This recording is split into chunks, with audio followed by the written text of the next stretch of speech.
এখানে আমি পান্তা ভাত দিয়ে একটা মজার একটি রেসিপি তৈরি করতেছি। খুব মজা হবে, কালারটা দেখেই বোঝা যাচ্ছে। ঘরে থাকা পান্তা ভাত, একটি ডিম আর একটু লবণ আর কাঁচামরিচ পেঁয়াজ দিয়ে রেসিপিটা করতে পারেন। খুব মজার একটি রেসিপি। আমি মাঝে মাঝে প্রায়ই খাই রেসিপিটা। যখন ভাত খেতে ইচ্ছে করে না তখন আপনারা এইভাবে বানিয়ে খাবেন। কত সুন্দর একটা কালার আসছে। সকালবেলা ঘুম থেকে সজাগ হলাম, ফ্রেশ হয়ে একটু বসলাম। এখন খুব খিদে লাগছে, নাস্তা করতেও ইচ্ছে করতেছে না। আর আজ আম্মু গরম ভাতও রান্না করে নাই, কারণ হচ্ছে আম্মুর শরীরটা খুবই খারাপ। তো এইখানে কিছু পরিমাণ পান্তা ভাত নিয়ে নিলাম। দেখি পান্তা ভাত দিয়ে কোনো মজাদার একটি রেসিপি করা যায় কি না। শুধু পেটটা শান্তি হলেই হলো, কারণ হচ্ছে পেটের শান্তি তো দুনিয়ার শান্তি।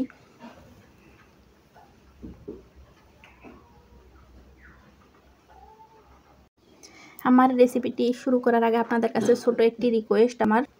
আমার ভিডিওটি ভালো লেগে থাকলে আপনারা আমার ভিডিওটি শেয়ার করে দিবেন, এবং ফেসবুক পেজ থেকে যারা আমার ভিডিওটি দেখছেন অবশ্যই ফেসবুক পেজটি ফলো এবং লাইক করে দিবেন। ইউটিউব চ্যানেল থেকে যারা আমার ভিডিওটি দেখছেন অবশ্যই চ্যানেলটি সাবস্ক্রাইব করে সাথেই থাকবেন, এবং বেশি বেশি লাইক কমেন্ট শেয়ার করবেন।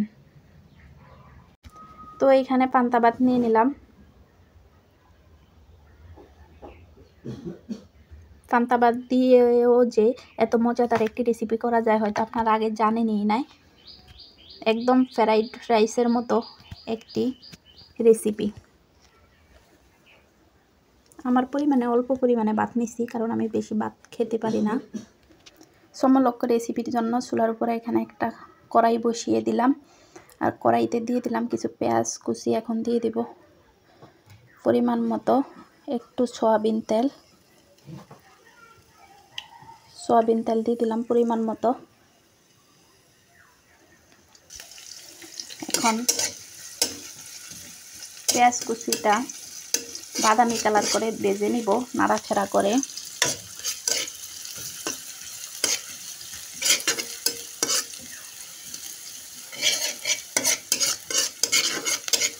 নাড়াচাড়া করে ভেজে নিতেছি, এখনো ভাজা হয়নি। এখন দিয়ে দিব একটুখানি লবণ, রসুনের আদা দিয়ে, কারণ হচ্ছে লবণটা দিলে পেঁয়াজটা তাড়াতাড়ি ভাজা হয়ে যাবে। এখানেও একটা সিক্রেট শেয়ার করলাম আপনাদেরকে, পেঁয়াজ তাড়াতাড়ি বাদামি কালার করার নির্জা টেকনিক। লবণটা দিয়ে দিলে পেঁয়াজটা পেঁয়াজ কুচিটা তাড়াতাড়ি বাদামি কালার হয়ে যায়।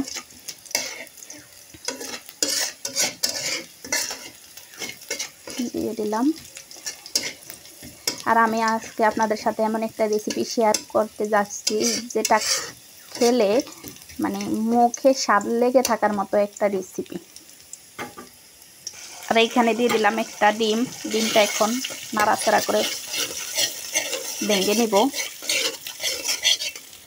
আর এমন মজার রেসিপি কে কে খেয়েছেন অবশ্যই কমেন্টে জানিয়ে দিবেন। আর আমার ভিডিওটিকে কোন জেলা থেকে দেখছেন অবশ্যই কমেন্ট বক্সে জানাবেন। আমি এই ভিডিওটি শেয়ার করছি আপনাদের সাথে বোলা জেলা থেকে, দ্বীপ জেলা বোলা, যার কোনো তুলনা হয় না। তো ডিমটা ভাজা শেষ। এখন দিয়ে দিব আমি আগ থেকে রাখা পান্তা ভাতগুলো। দিয়ে দিলাম পান্তা ভাতগুলো। এখন ভাতগুলো আর ডিম সব কিছু ভালোভাবে নাড়াচাড়া করে ভেজে নিব। তবে আপনারা চাইলে এর সাথে একটু কাঁচামরিচও অ্যাড করতে পারেন, তখন একটু জাল জাল লাগবে, আরও বেশি মজা হবে রেসিপিটা। আমি একদমই জাল পছন্দ করি না, আর জাল কিছু খেতেও পারি না, তার জন্য রেসিপিটা সাথে আর কাঁচামরিচ দিলাম না।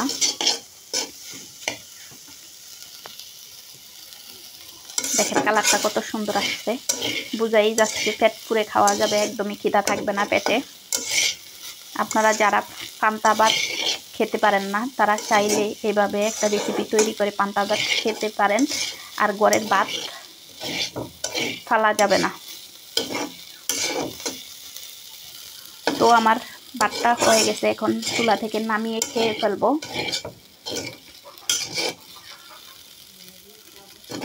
আপনারা আনুমানিক অনুমান করে যেটা 3-4 মিনিট বাটটা ভেজে নেবেন, তখনই পারফেক্ট হয়ে যাবে রেসিপিটা খাওয়ার জন্য। তো বিদায় নিচ্ছি আজকে আপনাদের মাছ থেকে।